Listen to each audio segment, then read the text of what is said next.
Hey there, Flesh and Blood folks. Welcome back to Dice Commando and Go Again, a fabulous cast. Andrew here is always here tonight with our buddy Joshua the Intern. How's it going, man? I'm great. How are you, sir? I've been doing good, kind of sitting on the sidelines for ProQuest, but I'm getting ready for Skirmish. So tonight we're going to be talking meta. Obviously, Joshua's down in Houston, so I get a different perspective here. They've got quite the group down there between them and Dallas. So we're going to be talking ProQuest, we're going to be talking calling this weekend, and then we're going to talk a little bit about Skirmish.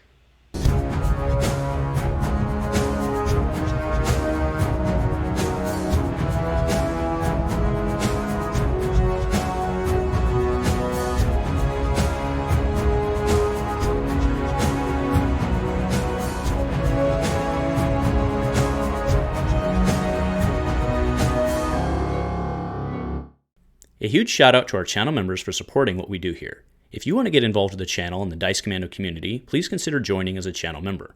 Remember, these videos are only possible with your support. You can show that support with a like, a subscribe, and by leaving us a comment and sharing your feedback. Community first, and go Commando. This episode of Go Again is sponsored by our friends over at fabdb.net, the hands down best online resource for the Flesh and Blood player. FabDB serves as card database, collection manager, and deck builder. You can also search thousands of player-submitted decks for ideas when you're stumped. It's what I use for research, theory crafting, and building and maintaining my decks.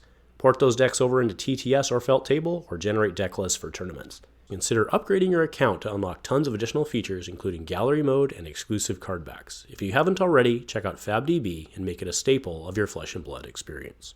Hey there, folks. Welcome back. Glad to have you back in, Joshua, man. Good to have you back. It's been a spell since we've talked, at least on video, that is. I know we talk in Discord all the time, but how have things been? How's your Fab world been going? It's been interesting. Tournament season was interesting.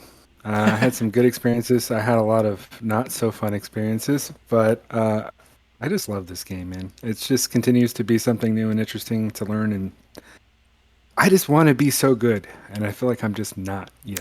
Still, just not there. Yeah, I mean that's fair. There's a lot of smart people playing this game. That's for sure. So what did you? Yeah, bring us up to speed. The last month-ish has been it was Everfest, and then it was ProQuest before we knew it, and now it's calling, and then it's going to be a skirmish season, and it's kind of hard to keep track of everything going on. So walk us through what your Fab life has been. Who have you been playing? Where did you go play? How did things go? Yeah, just bring us up to speed. Sure. So, unfortunately, before we got the Everfest spoilers, I had already kind of decided I needed a break from playing Bravo and Guardian, because I played that almost all of 2021. I spent 2 weeks on Brute, who was my first love, but then I decided I wanted to learn a completely new class that I'd never played before, so I decided to go with Viserai. So I started learning that. I played him in some armories, done some tweaking as far as the build I wanted to play. I knew I didn't want to do an OTK-focused build. I wanted more of a kind of super aggro build, so I started developing that with some of the people who had been playing Viserai for a while here in Houston. And that's what I ended up taking to the first ProQuest here was actually up in Dallas, and at the last minute I was able to go to that kind of unexpectedly. And so we card pulled up there. It was a lot of fun. I ended up going 3-2-1. I never really had a threat to make the cut because I got a draw early on against Prism, but it was very interesting to play. I saw a lot of Starvo, a lot of Prism. I think that the Prism draw I had was a winnable game that I just didn't get there. But I did lose twice to Starvo, and it just felt like I got steamrolled. Like I wasn't even in the match. Because sometimes they get the right starting hand, and if you can't get threats out of them, there's just not a whole lot you can do. So it was a lot of fun to get some big game experience that I wasn't expecting to get, because I didn't know I would be able to make that ProQuest. And then shortly thereafter, there was the first actual Houston ProQuest at Fat Ogre, which is our kind of home store that I been going to since I started playing Fab. And in that one was a completely different experience. I started off 3-0. I beat a Starvo. I'm blanking on what my next two wins were, but one was a Viserai Mirror. The guy who helped me develop the deck, I ended up beating him. And I don't remember what my third win was, but I was feeling pretty good because we took a break after round 3. I was 3-0. And then I lost my next 3 matches and completely flamed out. I lost to a Dash, which was an extremely close game, but I don't think I was really prepared for Dash. Because it was a hash pound boost, I think you call it. Until hash pound boost until I just get to shoot you 2 times. But they were still playing. They were still playing induction chamber in CC though, right? Yeah, they had the induction chamber, and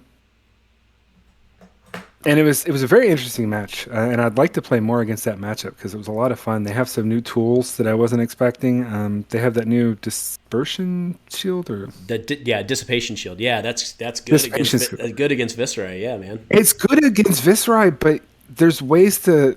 What I actually like about it most is obviously I would love to be throwing a lot of rune chants at you, but my favorite thing that I saw that I didn't appreciate about that card is the breakpoints. If you attack them with the 4 attack, they only have to block with the 3 because then that becomes 1 damage and it gets eaten up.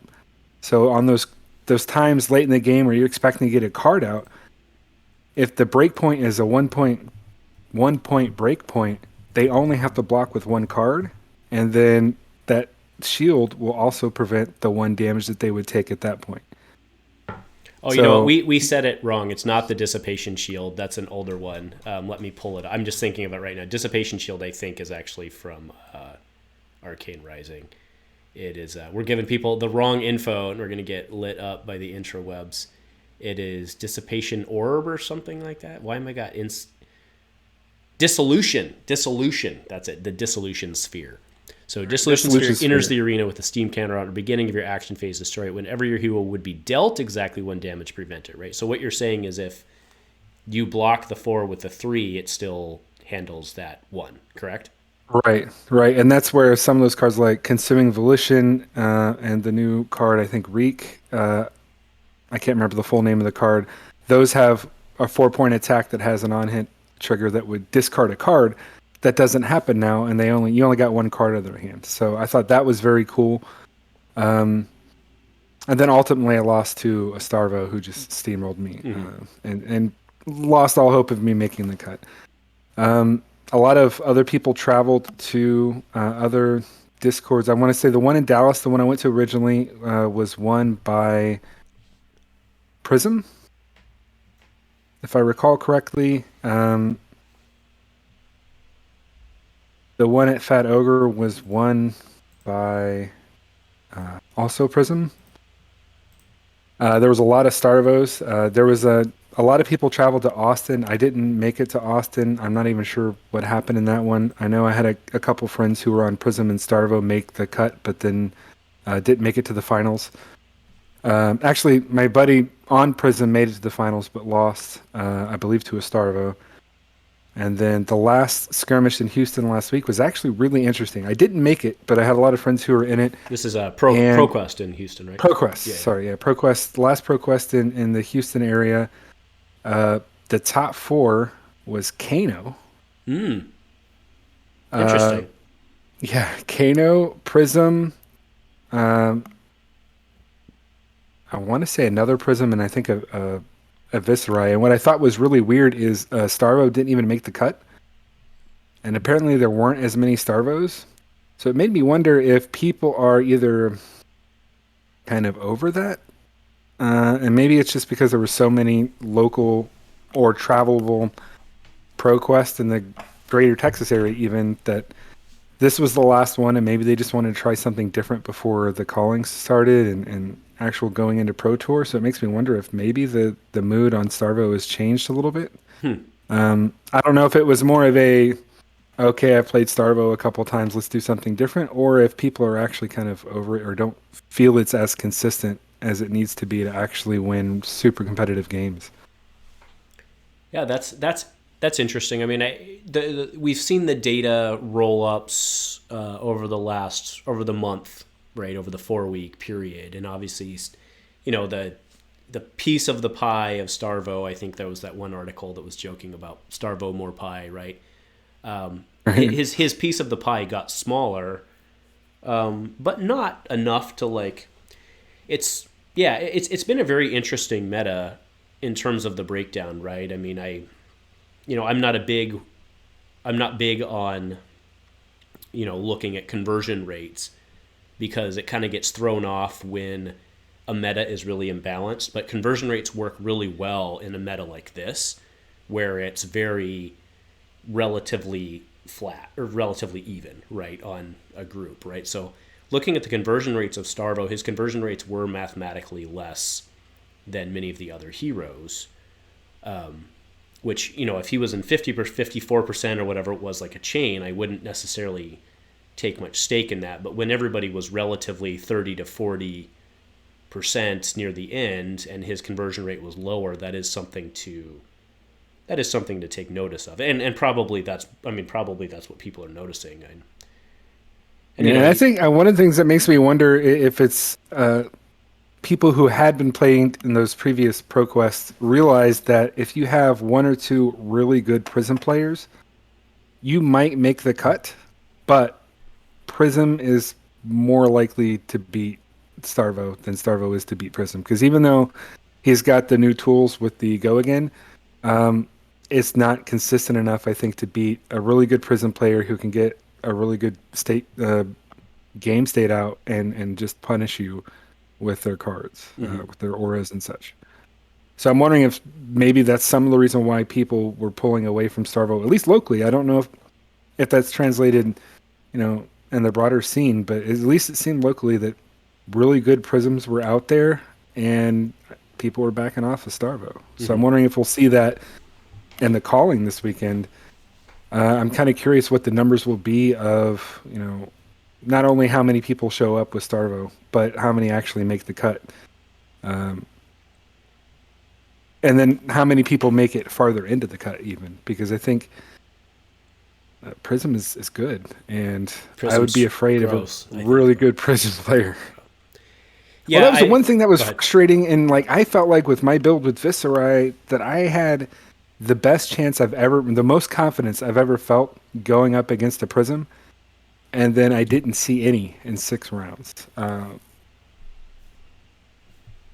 Of the one that I started off 3-0 and then ended up failing out. And that was a little disappointing because I felt like, man, I never thought that I would feel this confident against Prism, because I've always felt like it's a very hard matchup and I don't know the right way to play against it necessarily. And then I didn't see any. So that's just luck of the draw, I guess, for opponents. Yeah, so I am excited about seeing the results of the calling this weekend, and I don't necessarily mean who wins, right, which is probably what most people are going to be focused on. But I am curious to look, because like you said, we rarely get a full view of the field at large, right? We only generally see the cuts. And then the nice thing about these big events is you actually get 2 cuts, right? You generally get the day 2 cut, and then you get the top cut, or whatever whatever they define the top cut as. But you'll get, what was it before? I think it was a top 64 going into day 2, and then you would have from that a top 8 cut, and then you could see how that played out. And seeing how, those field numbers convert to, because the field numbers are always hit or miss, right? Yeah. But if you look at your 64 to your 8, that's pretty good, because you're looking at a high quality player. Right, so your high quality players into high quality players by and large, right? So I really like looking at those 64 to 8 numbers and how things perform. So along those lines, then the question I have for you is: so I mean, obviously I play online, I play with the guys that I play with in real life, but I have a relatively small piece of the global puzzle, as you do, of course, too, having your own locals skewed. So why do you think... I think it's very clear to say that early on, the hatred for Starvo was very high, right? I think that's fair in terms of the outcry, not in terms of the people playing it, right? But I haven't heard as much about it in the last couple weeks, maybe the people just got tired of bitching, or maybe things have started to swerve. I don't know. So what's your take on that from being in a larger, more active meta like the Houston scene? What's your take there?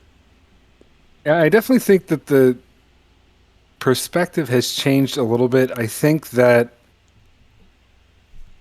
it's still scary. It's something that you don't want to see in Swiss because it has that high roll capacity of, there could just be a situation where you can play a great game and still be in a situation where you can't win it.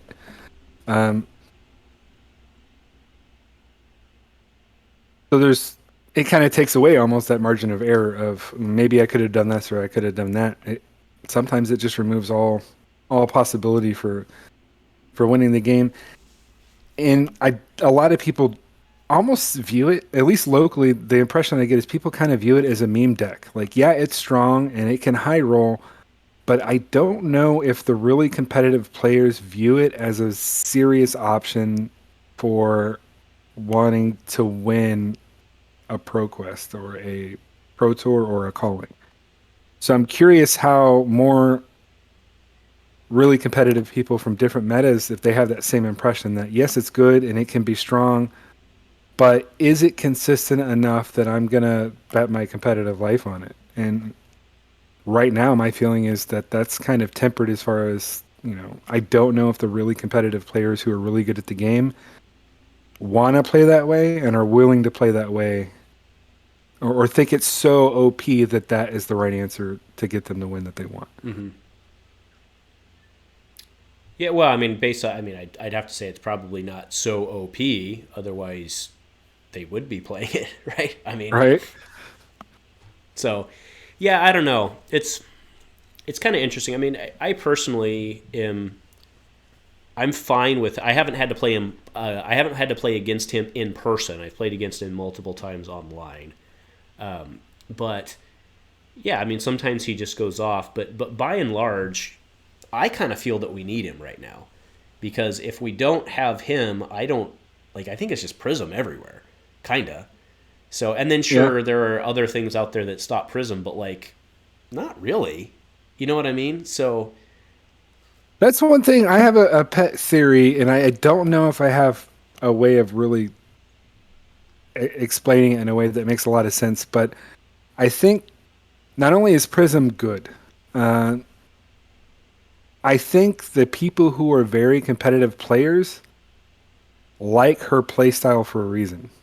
I think there's a reason why a lot of very competitive players are drawn to her, and it's not just because she's good. I think the way she plays is very big brain. It requires a lot of strategy and thought, and that attracts people who are super competitive. They want to win with a challenging deck that can do really good things.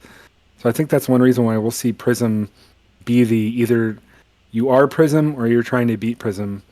And I think that maybe when Everfest first came out, we thought Starvo would be that. Either you're playing Starvo or you're trying to beat Starvo. And at least my first impression from after the first few weeks of the ProQuest is I think Prism's proven that she's the one that you have to answer for or play if you want to win at a high level. All right, so I mean, the other thing with Starvo, right, is he's up there and he's the guardian and he's keeping a lot of the Oldhims at bay, or I shouldn't say necessarily at bay, but people are playing him over Oldhim for the obvious card pool advantage. So if Bravo goes away, do we end up in a space where we just see Oldhim replacing? I know you played him for a while, so what's your take on that? I mean, are they even the same? Does Dash just keep Oldhim in check? How do you see that going? I think the conventional wisdom that we had with Dash was that Dash would beat Bravo all day. And I think that's still true. And it's probably true for both versions of Starvo. Because unless Starvo just wants to not block at all and try to hit his high roll, Dash is very good with the pressure that it can put on.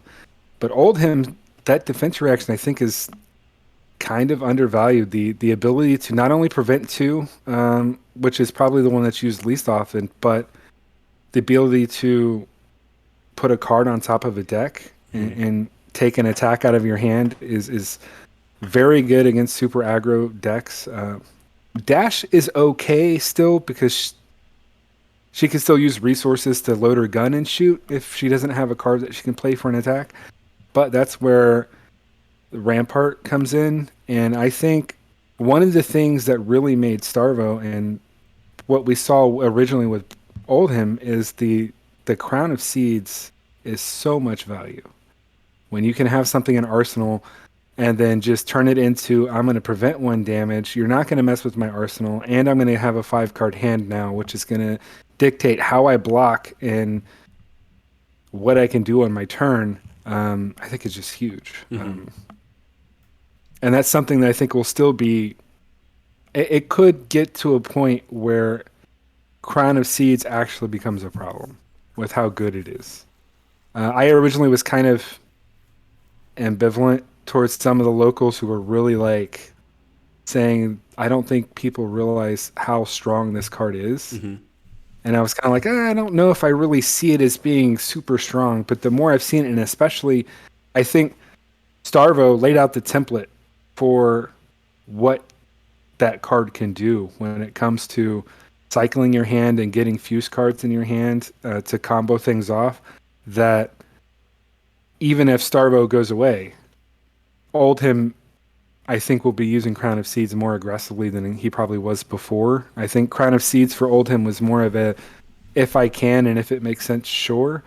But to very aggressively be going for combinations to set up your fused Oaken Olds and endless winners is just, it's too good not to pass it up, and it's so easy to do. Not easy, but it becomes easier when suddenly you can cycle your arsenal into a 5th card into hand. It's just, it's good. Yeah, I mean, and I'll to add to that, I saw my first we should ban Crown of Seeds argument just 48 hours ago or something like that, and I was like, oh, interesting. I hadn't seen one of those yet, so I thought that was interesting. Just to be clear, no one here is saying we should do that. I'm just saying I saw it for the first time. So the conversation is happening out there to back you up on that. So yeah, I mean, I don't want to get hung up on Oldhim too much, but I think he's still really good. It's just I think that those players kind of went over to eBravo, Starvo, whatever you want to call them. So back on the Prism thing, or actually let's skip ahead. So calling now, coming up. I mean, this will go live on the Friday of the calling. So there you go. What do you think's going to do well this weekend? What's your big call? And I'm not saying who's going to win, because who the hell knows how the top 8 looks, right? But what do you expect to see the largest populations of in the top 64? I mean, is it Bravo, Prism, Viserai? Is it the same thing, or do you think? What do you think? I wouldn't be surprised. I don't know overall how many pro quests that Viserai won, but I don't think it was as many as people thought with how strong he seemed to be. So I'm thinking that we'll see a little bit less Viserai, and I think we'll see more actual Chane. Interesting. Because just the consistency of Go Again, and that's one thing that if you play Viserai, you'd run into potato hands, and all you need is a Go Again, and you just don't have it. And Chane answers that question. So I think we'll see Chane with, and I think there's some builds out there that people have talked about where you actually do a little bit less of the blood debt because you're not looking to have these big, huge 9 damage attack banish cards from hand that you're trying to have a huge backlog of. Mm-hmm. They're sacrificing a little bit of that just for when you combine Chane's ability with the few Maverin Skies or Shadow Puppetry, and you can have 3 attacks a turn with the cards you have in hand, and maybe 1 or 2 cards that actually matter on a shackle. Then that's so consistent and so good that you can win games without running into, I had to have 9 shackles or 7 shackles to have a chance to win, and it becomes this inevitable thing of either I'm gonna win or I'm gonna die to blood debt or fatigue myself. So I think people are kind of doing more of a hybrid of using Chane's Go Again, but more of what we would normally see in a Viserai as far as using Rune Chance and Rebel and Rune Blood to pump up, to get some consistent damage up front and then get the Go Again from Chane on the back end. Mm-hmm. I think we'll see that. Obviously, Prism's going to be there. I'm kind of curious if we're going to see Starvo. because like it could just be a local thing that was a glitch, but it seemed to me that it was kind of falling off. So I'm wondering if we'll see that translate into this first calling, if Starvo will actually be there. I think a lot of people are also still big on Earthbriar, but it seemed to me in all of the Pro Quests I played in, I think there was only one Earthbriar that made a cut. And they were pretty soundly beaten out of even reaching the cut. So I don't know if that's reflective of just how there's less people playing it locally and they didn't do as well. But I'm kind of curious where, Briar stands in the meta, because I don't think her nerf was extremely debilitating, but it does seem to be that I don't think I see her around as much. I don't know if people just haven't figured out how to master that Earthbriar build to make it consistently beat, whatever's in the meta, but I'm kind of curious if she'll be around in the cut. I mean, we see her a fair amount locally. I think largely because you would have had. I mean, she was very good, and yes, the nerf matters. But when you're throwing, double brambled wildwood, like things still feel pretty good, right? So, granted, it's no fused Oaken Old, or it's no Bravo. What do they call it? Captain Planeted Oaken Old, but. But it just, I think it was just a money thing, not money, but a time thing, right? Like you could just roll that in with some pretty minor adjustments. You throw in what's the one drop aura that poops out a rune chant every turn, like with Go Again. That thing's crazy good. You do a little blood stuff. Incantation. Yeah, whatever. Thing's crazy good. So they could do some minor fixes, add in some Drowning Dyers and stuff like that, and call it a day. Upgrade your deck to a pretty darn good deck for $5, right? And because there was a lot of people. I mean, I don't want to get into that necessarily here, but I didn't buy Everfest, right? I didn't buy much Everfest.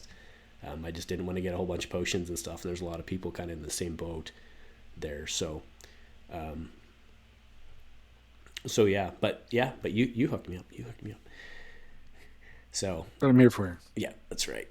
But either way, so I am very excited to see. So you don't think in Swiss this weekend, like you don't think the general field will be largely? I mean, Starvo is kind of an easier one to play. Don't you think there'll be a fair amount of people showing up with that? I'm curious. I'm just not sure. I think locally, I don't know if anyone locally is going to any Ep187, but I just know that it seems to me the impression locally was at least people were kind of off Starvo. But it would be interesting to see if, you're getting the first real national tournament, how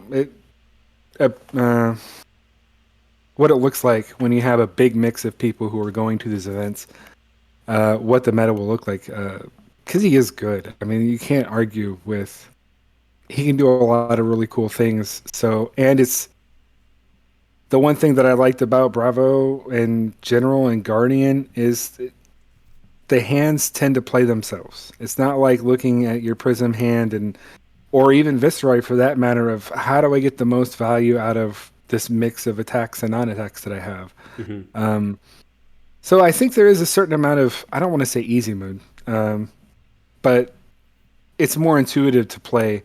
And if you're going to a tournament and you're looking for something that's going to make it less stressful for you, play something that is more intuitive to play and has the slot machine potential to, just roll the sevens and hit the jackpot. Yeah, I mean, I don't think it's bad strategy to go to a tournament like that where you're going to be playing umpteen thousand rounds of Swiss. Like, I don't think it's a bad thing to have a deck that sometimes just autopilots. That's okay. Yeah. Right? I mean, we used to do that in other games that you and I played where, or not you, not we used to, but that used to be a thing in other games we played. It's sometimes you're just going to win.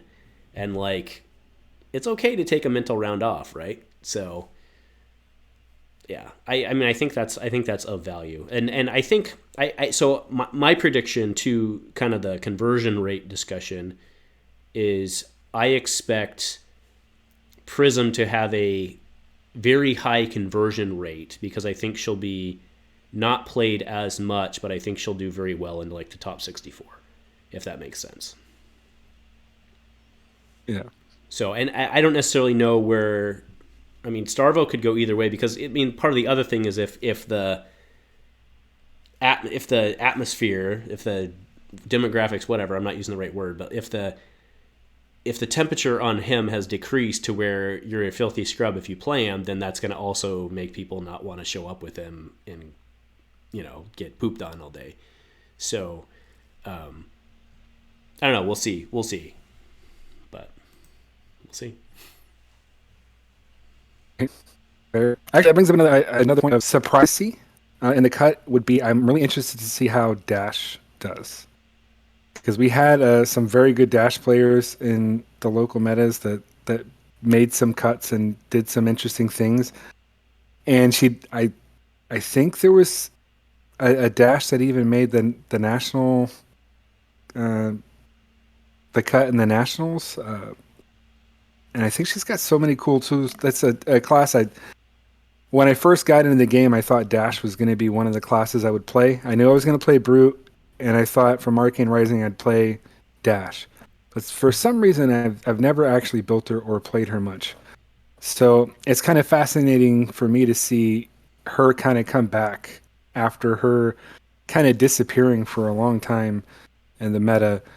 And then I'm wondering if we'll see some really good players who've taken the new tools that Everfest gave her and do some damage. Mm-hmm. Well, I mean, I think the Oldhim factor is important to that, right? And granted, I know that, you know, Bravo uses the shield too, or can use the shield. But I mean, I think a lot of people got pushed off Dash hard when the shield got spoiled, because it was like, oh, Dash is dead. And then, I mean, but we heard the same thing in Everfest at the beginning of Everfest when I don't even remember what the card name is anymore, right? But the generic card that could pop equipment of value equal to the damage you dealt, right? And it's like, well, they can't run Induction Chamber anymore. Dash is dead. And she's still doing things, yeah, right? That card sounds awesome until you realize you have to find a slot for it. And are you really sideboarding for Dash right now? Which is why I think Dash might get some sneaky wins, because I don't know if people are having room for that slot right now. I do think Dash is a harder deck to play, though.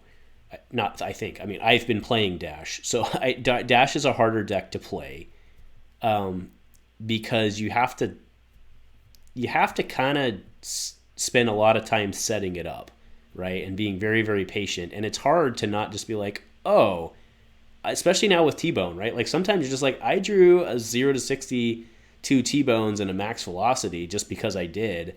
Like, I'm just gonna take 12 to the nose, not block, and then do that, which is good. But then you realize that like you didn't gain as much ground as they did in the long run. Like you dealt 4 more damage than they did over the turn, but they were able to keep it going and you weren't, right? So there's I think it's a lot of, I don't have I have not yet had the self-discipline to make her work. Maybe that's maybe that's a me problem. Fair enough.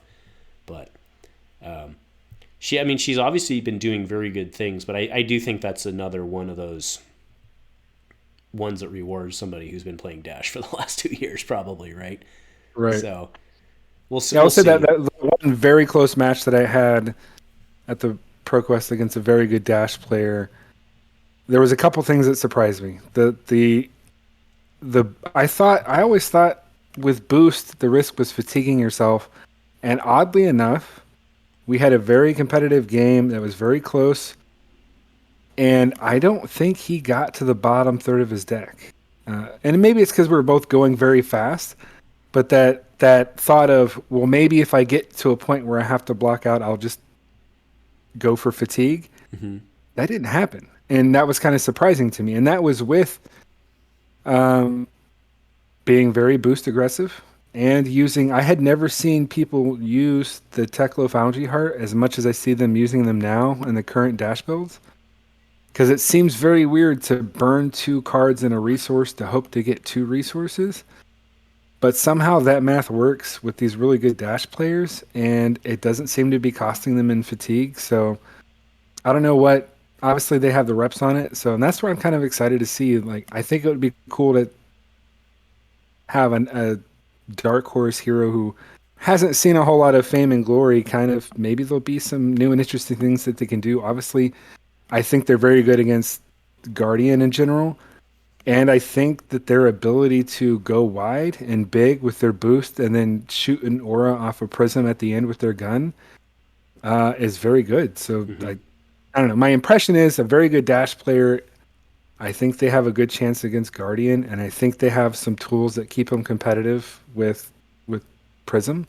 And those are the two people I think we're talking about the most as far as what damage they can do or who we expect to see in the meta. So that's my dark horse pick. Is I want to see a really good dash player make the cut, maybe, and see how far they can take it. Yeah, I mean, I think you have a really good point against Prism specifically, being able to land 6 or 8 and then pop an aura, right? I mean, that's very strong. The question, I think that, not the question, I think the big challenge Dash has is trying to cut through Swiss. Like, I think that's the problem. Like, I think Dash is like a great top 8 pick, but like, you still have to get through Swiss. Yeah, you got to get there. So, I mean, obviously people have done it. Again, I'm going to be very clear for the interwebs here. I'm not pooping on Dash. I've been playing Dash. But there's some bad matchups. So, yeah. So, anyway, all right, so let's shift over. Oh, I do have to ask you real quick. Maybe this is the transition for CC to Blitz. So Benji's a thing in CC. I mean, it's that, if you want to talk meme deck, that's a meme deck, but like, it's been doing okay.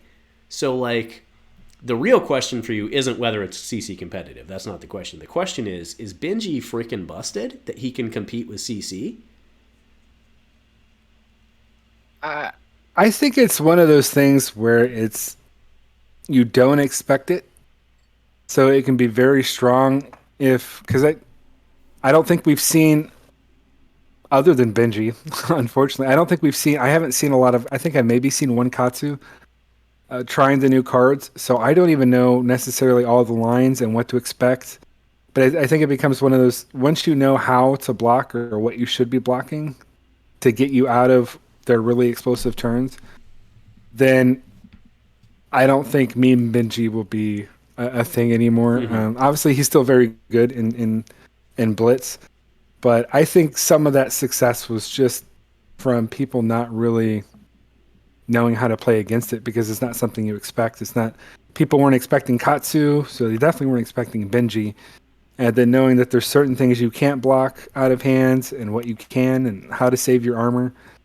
And then another part of that, of course, is you have to be playing a class that has armor. Right. Yeah. Which in Blitz is okay because you have a bigger equipment sideboard, so you can say, okay, I'm going to pack 2, it's not Iron Rod, what's the one from Monarch? I always forget. Ironhide, thank you. Right, you pack the 2 Ironhides, awesome. But you don't necessarily have that in CC because you need your sideboard for other things, like other real things, right? So, yeah, I'll grant you that he actually almost has a little bit of an advantage in, CC, kind of. You know what I mean, right? But I mean, he's so I view him. So we'll move to Blitz now, right? Because we've been seeing a lot of him locally. And I kind of view him as very similar to Prism. And you can call me on this if you don't agree. I see him as very similar to Prism in CC in that there are some classes that just don't have an answer, right? Some classes just can't do anything about Prism. And some classes just can't do anything about Benji. And like I said, with the Ironhides, it's not entirely true, but it's still, you know, it kind of follows. You kind of fall into the same trap as the having to take Null Rune, in that you have to sack your own game plan in order to survive. You kind of have to do the same thing in order to take those Ironhides. So you actually still hamstring yourself coming in with armor, or I should say equipment you didn't want. So anyway, that's just kind of how I see it, and I don't know. That's probably the more frustrating thing for me about Prism is that there are just certain, and again, I'm not a crazy person. Not every class has to be playable, not every class has to be competitive. But it does feel like Prism has, I feel like Prism is the one that's warping the meta, right? Yeah, because I mean, at face value, I can't think what a bad matchup is for her. Like, what's her bad matchup? What's her Achilles heel? She's at least, at worst, I should say, 50-50 in any matchup, which is as best as you can hope, I think, in some instances. Honestly, But it was she's favored. probably Cheerios Briar, right? Like, Yeah, that's true. I mean, maybe I don't know that people. I mean, let me know in the comments if you agree or disagree. But, and I'm not saying I missed Cheerios Briar. That's not what I'm saying. But that would have been. Actually, do you think Katsu's a good matchup for her? Because he can. I mean, you can Kadachi pop. Do Kadachi, do something, finish with a Kadachi and pop an aura. And I don't have a lot of experience playing Katsu, and there's not a ton of Katsu players, at least in the metas I've been playing in, say for the last year. But my impression is that even though Katsu goes wide, if Prism has a decent enough board state and she's able to, well, he can't auto pop any heralds. Mm-hmm. And then once you're not popping heralds and things are going into soul and she can get the shields out, they don't have a ton of big attacks that are going to go over what you can block and pop some spectral shields enough to gain some momentum. You keep the shields off. You keep the shields off by landing your damage, right? And then you strategically pop the spectrals. I mean, obviously it's not working. So I don't know. I mean, obviously but I also it's like they don't have a huge 7 damage attack that can go into where you're gonna force a card and at least 1 or 2 spectrals are gonna go down, because as soon as they can block with 1 or 2 or 1 card and then pop that the one that gives them 3 shields off the top, that gives them an offensive advantage. You did no damage to them. You only got 1 card in their hand, and then they're going to be able to pitch 1 yellow and go at you with Kadachis and create another spectral shield or put another herald in play, or all the things that Prism can do. My impression is, and this is admittedly, I'm not an experienced ninja player, my impression would be that I don't think, even though they can go wide and pop an aura consistently, I don't think that they have the ability to do damage also, or get damage in, because they don't have the big whammy. But their biggest attack is what, a 5? I think. You can get more. Yeah. Well, doesn't his Lord of Winds? Yeah, I think you're right. And then actually, that's what makes... The thing is, the reason I like him right now is because with 100 Winds, you can add that to Soulbead line and you get all sorts of zeros. The problem is Soulbead has to hit, and it doesn't hit if the Spectral Shields are soaking it up. So that is a problem, to be fair. So, yeah, that's fair. Because then you don't go again off Soulbead, and you're done. So, right. Yeah, that's fair. All right. Anyway, I steered us off Blitz. So, what are you looking at for? Because it's next week, right? Well, not this weekend is calling, and then it starts next weekend. So, what are you looking at for Skirmish? I'm still holding on to Viserai. I don't know how well that's going to do ultimately in Blitz. It's going to be hard for me to resist building a Kayo deck, though. He's strong. He's really strong. He's just not consistent. Right. And that's where I'm having trouble with my risk tolerance, because it's already been hard enough playing Viserai when you get really bad hands and you can just legitimately do nothing with your hand. Does that feel worse than rolling a 1 on a big attack and it going down to a 3? I don't know. So... I played, actually, Blitz for the first time in a good long time at an armory yesterday. I ended up going 3-1. I lost to a Earthbriar, actually. But then I beat 3 Kassais in a row, and I don't know if that's reflective of Viserai's ability to beat Kassai or not, but if Kassai is going to be in the meta, I feel pretty confident. at the moment anyways, based off of yesterday, that I could beat Kassai. I think Kano is going to be a toss-up because it's always going to be a toss-up. Can I out-damage him? And I'm trying to remember from your video earlier today, who was the other top 3 you had? It was it's Kano, Benji, and Kassai are the ones we're seeing most around. But there's some interesting play-ins from be the good news for Viserai is that they have a pretty decent armor suite. Mm-hmm.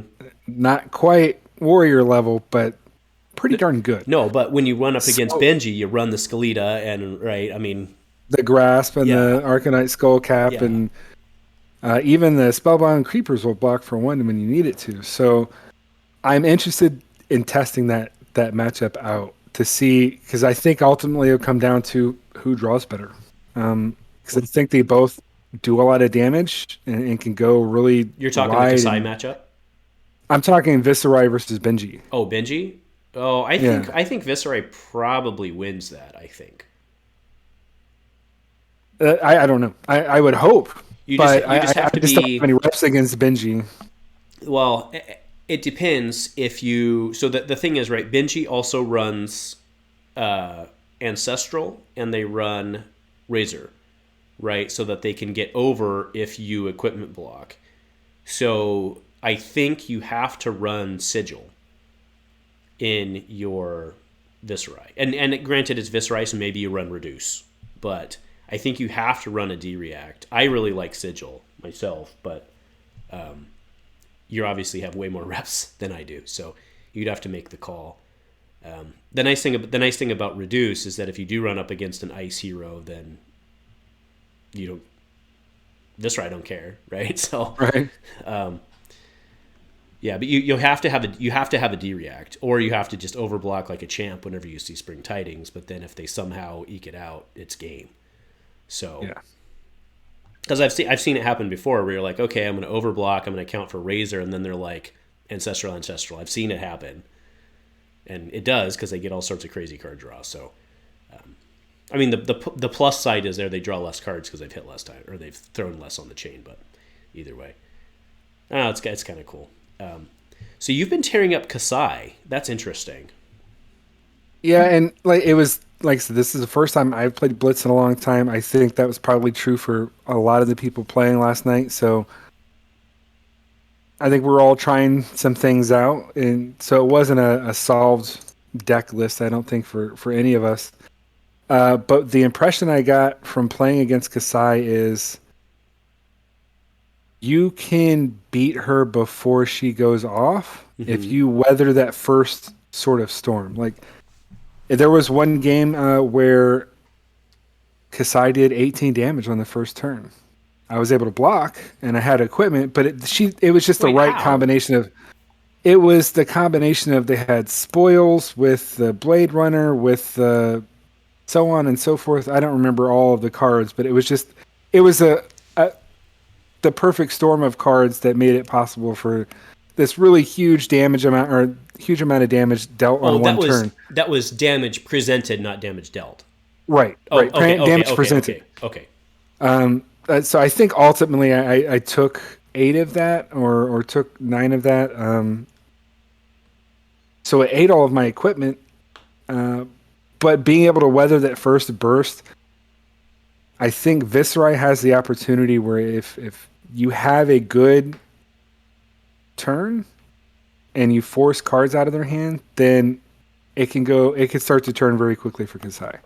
Mm-hmm. And in each of the games, there became a point where I forced a block, and then they're just not able to recover as far as putting the big turns around, because it turns into I spoils for 5, and then I swing at you for 2. And there's certain points in that game where 7 damage just isn't a good exchange. Mm-hmm. So I don't know if that'll play out in the long run, but first impressions, I was actually surprised that I was able to be as successful as I was against Kassai. But I don't know if that's because I have more reps on Viserai in general than people have had with Kassai, because she's Blitz only. So I'm definitely not holding my breath or thinking that I've solved the meta or feel 100% against Kassai, but it was some interesting exchanges where I think people are figuring out how to get to their endpoint where they have the coppers, and then and that's the other part of it where I think there were times where they either didn't have the copper but they had the specialization. I think 2 out of the 3 I played weren't playing any cash-ins. One of them was playing 1 cash-in, and in his cash-in turn, he drew 2 sigils, which sounds great, except that's not what he needed in that moment to put any pressure on. Wait, you're talking red sigil solace? Yeah. Yeah. Well, that doesn't seem very good. I mean, it seems, if you expect a lot of wizard, I suppose, fair enough. Yeah. So with that, if you can, and that's where I think with the shorter decks, you should be getting to your good cards. But I think that there's some, even though Kassai can do things consistently as far as damage output, she doesn't have that curve of that Viserai can have, where my bad turn is I maybe create a rune chant and come at you with the Spellblade Assault for 4. Right. It creates me 3 rune chants on the back end. I'm only coming at you for 4. I may not even get a card out of your hand at that point, but that's my bad turn. Right. But a bad turn, but that bad turn is something that's setting me up 3 damage on the next attack. I'm filtering my hand to try to get to where my go-agains are. But my explosive hands are, I mean, I could Modern Skies into a Shrill of School form, and then Spellbound Creepers into a Revel to give me go again. So that was already 10 damage, and then I'm getting 6 damage and a Sword Swing. That's 20 damage. Right. No, I mean I had to have the right. No I had to have the right 4 cards, but it was 20 damage and not block. Right. Right. And that's where I think that is an important point. There are times in where Blitz I that don't is very think, important, because you get down to 7 health and you have to block. Right. Yeah, and that's where I think things can go poorly for Kassai against super aggro decks, is that if I have a great hand and you can't kill me, I'm probably going to win the game. Because unless you got what you needed this turn, I don't have to block at all. You don't have on-hit effects that are going to alter my ability to do what I want to do. I'm just going to keep my hand. If you didn't draw the nuts, then I'm going to present 20 damage this turn, and if it doesn't kill you now, it's going to start a progression of hands that you're consistently having to just try to stay alive. Interesting. All right, so I know we're like super long, but honestly, I don't really care. So I'm going to respond to multiple parts of that. The first is my friend Matthew up here, Alligator Zero on the Discord. He has gone to a bunch of different blitzes around, and he says that up here he said, and I quote, "It's the Kassai show." Like, Kassai is everywhere. And I think there's a couple of reasons for that. One, all the warrior stuff, at least a couple weeks ago, was super cheap, right? Most of the legendaries were 60-ish, right? And the rest of it's pennies on the dollar, right? That said, I've played a lot of Kassais, and I think there's a lot of really bad Kassai lists out there.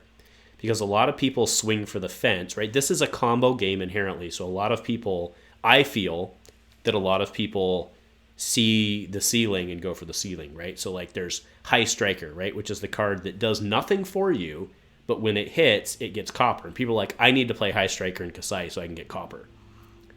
Bad card. Like, it's a bad include in Kassai, right? And then, so anyway, that little rant over, like that's a bad card. And like you said, most people have swung away from cash in, because what's the point of being like cash in, cash, like if you've spent so much time building copper, you've already won the game, probably, right? So like to say cash in, swing for blood, or blood in her hands, like what's the point of that? You know what I mean? So right. I think a lot of people have wasted a lot of very valuable slots doing that. Plus, I think a lot of people in Kassai are running too low profile. Like, because Kassai really only needs 2 resources per turns, a lot of people are running very heavy red-yellow decks and have forgotten that Warriors 3 is very important, right? Meaning Warriors blue pitch. So, like, one of my early Kassai decks, I did a deck tech on. I got a lot of responses that actually shocked me. They're like, you shouldn't have Steelblade Shunt in there. It's a bad card. And I was like, what are you talking about? Like, Steelblade Shunt is an amazing freaking card. I can't tell you how many freaking Guardians I've killed with Steelblade Shunt over the years. Because the blue is what, 4 or 5? It's a 4 defend for 1. And like their argument is fair in that they're like, you don't want to pay 1 for 4. And I was like, I agree with you, but I'll pay 1 to kill my opponent. So I use my shunts early to fuel my engine, put them at the bottom of my deck, so when I need them to win the game, they're there. Like, yeah. Right? So I think there's a lot of people out there who don't understand how the warrior engine works. Even. Right? What's that? Yeah, and even just the threat alone of knowing that against warrior, you don't want to be at 1 hit point. Against brute, you don't want to be at 2. Exactly. Because if you don't respect those defense reactions... Turn 1, exactly what you said. Turn 1, I pitch a blue shunt. You're like, oh, I need to block more aggressively with the... I mean, you in your head, like, I need to block more aggressively in-game, which, of course, then hamstrings you in-game because you're down 1 card effectively, right? I mean, against a good player. Other players don't care, maybe, fair enough. But, yeah, so, I mean, I don't want to rant on it too much, but I do think there's a lot of bad Kassai... I'm not going to say players, but I think there's a lot of bad Kassai builds out there right now going around because people are still swinging for the... I mean, don't get me wrong, like pulling off like a double cash in into your blood on your hands and spending all, what would it be, 14 copper, good for you, but like, what did you have to sacrifice to get 14 copper? You know what I mean? Yeah. So, anyway, and then my point with the blues where I was going is like, that puts you even more susceptible to specifically Runeblade, right? Because pitching a blue against Runeblade is 3 damage. That's a non-permanent 3 block, right? I mean, of course, it is versus any Arcane, I guess. But you see it's more valuable versus a Runeblade than it is versus a Warrior or a Wizard, because Wizard's just going to do the math and take you out, right? So, I mean, they're just going to come over the top, so... But... Anyway, rant over there, but yeah, I do think that but you raised a pretty good point. I hadn't really been seeing Viserai. The Viserai build that I'm worried about is the one that runs is it Ascendancy, the 9 attack that then poops out tokens equal to the Arc Knight Ascendancy. Yeah, that's the What's interesting is... Or maybe it's a 7 attack dom... No, I think it's a 7 dominate. It's only 5. Oh. It's 5 dominate, but it's counted by the number of rune chants you have in play. Right. It costs 6. So more often than not, you're getting it discounted. It's only 5, but it's one of those situations where if any of that hits, it's creating a rune chance. Right. If you're combining that with the Mordred Tide turn... and then there's so many ways to give it go again now with either preceding it with a Mavrian or Spellbound Creepers on the back end. It could be very good. And when I was first starting with Viserai, I was using that quite a bit. But it did fall off of my list, mainly because I'm playing so aggressive that I don't often have more than 2 or 3 rune chants built up before I play my next attack card anyways. Mm-hmm. And I can't always afford, even though it's discounted, a 6-cost card. Right. So people who build differently, but it is... I've had turns where that card did amazing things for me. Yeah, fair. And I think that's why... Yeah, I think all the Runeblades, like, depending on how... I still think Viserai is the best positioned for just a slimmer build Runeblade, right? But Rosetta Thorn, like, screw it. There's no Runeblades, there's Rosetta Thorn. Like, let's be honest. Like, it's just how you want to get to Rosetta Thorn, right? I gotta say, that's the thing. The only non-elemental weapon out of Tales of Aria is so bonkersly good. Because of that split damage. And that it costs 1. Yep. So you have a turn where even if I have a 3-card hand, I can blue pitch into, or play a Mavrin, blue pitch into, like, my favorite is the Shrill Skull form. Mm-hmm. So That's a 7 damage attack, and then I'm swinging Rosetta after that for 5 more. So that's a 12 damage on 3 cards. So it's above curve. I have an extra card that either blocked with or I'm putting into Arsenal, and that's a perfectly great turn for me. And it's 3 cards. And it's super awesome because of Rosetta. Because I think the Nebula Blade costs 2, am I right? It's the one that gets +3 if you played attack and non-attack. Yeah. But it costs 2, That's right? the OG one, right? Yeah, so you can get to 4 damage, but it costs 1 more resource, and that 1 resource is huge in Viserai builds. Yeah, so I've heard resources matter. Yeah. No, I mean, I know I'm with you. Anyway. All right. Any other thoughts on? We've been here forever, so let's count this out. Any other thoughts on Blitz? Anybody who he thinks a sleeper? How about Isylander? Like, Isylander, I think is really scary, but I don't think she has enough tools. What are your thoughts there? That's the one that I was most interested in, because I think if I were ever to learn Wizard, I think I would start there with Isylander versus Kano, even though he's more developed and the lines of play I think are more clear. But in the Armory last night, we had an Isylander who, a very good player, went 3-1 with her. And I don't know what his build was. I didn't happen to play against him. But a very good player playing against other very good players at this local store had some success with his first go around with her, at least that I'm aware of. So I'll be interested to see what she can do. I think there's a lot of people who are afraid of, if you don't have Kano's ability to consistently attack more than once on your opponent's turn, can you win?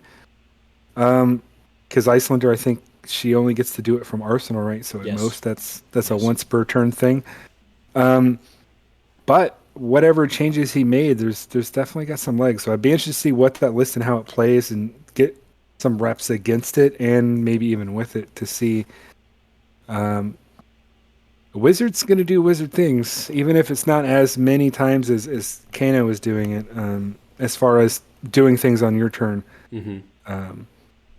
I think it's interesting to see a wizard who's going to make you make choices defensively for once, instead of, what you're going to do on your turn offensively to keep something back to protect yourself. So yeah, I think you nailed it. Like, I think because I have been playing around with her a little bit, completely online because I don't have the cards for her, but I've been playing around with her, and I think that at least the way I've been doing is I use her, our turn, on our turn I just disrupt you, and then I use reds to just, with the exception of Stir Forked, right? Like, obviously blue Stir Forked works with her, like, right? But you use your disruption to just slow them down enough, and then instead of trying to do the typical Kano thing where you come in for so much they can't block it, I've been trying to just come in. It's almost like playing Benji to a certain extent, where you try to just slide in 2 to 3 each shot, and you just do that on your turn, right? Because you can, like, it's this thing wizards don't do, but, like, you can still play them on your turn, right? Yeah. Like, that was kind of my like when I was looking at how she would play differently would be is that, what is that, Voltic Bolt is like 5, right? Exactly. Like, yeah. So one card you for use 5 those, and, like, is really nobody good. has 5 Arcane Barrier, right?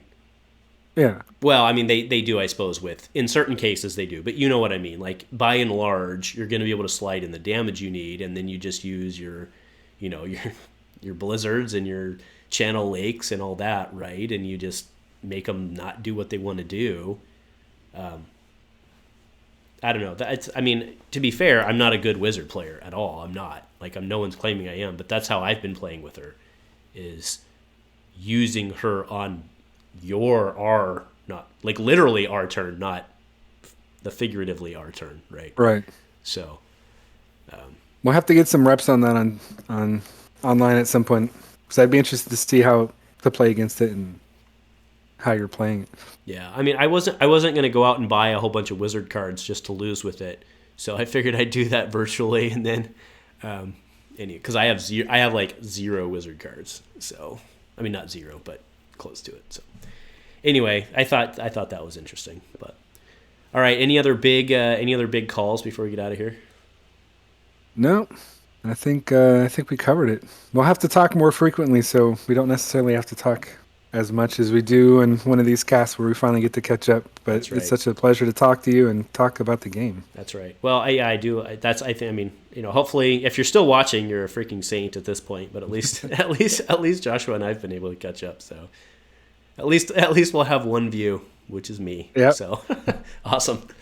So thank you, man, for popping in tonight. I want to wish you, I know you're not going to the calling. I obviously am not either. It's the curse of having small children and all that. Yep. Oh, I will this since we're just chatting to buddies at this point because nobody else cares what we have to say.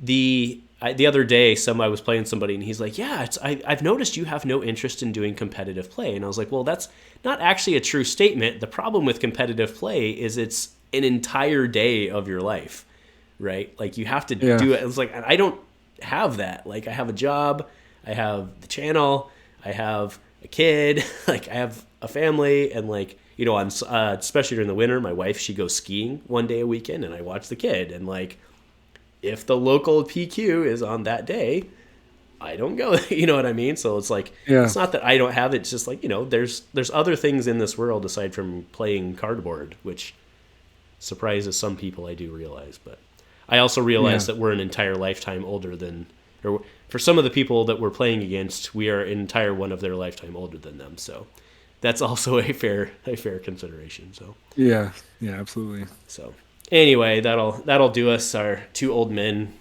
screaming at clouds. So fair enough. Right. All right. Well, thank you again, my friend, and say it with me if nothing else, folks. Go Commando. Go Commando.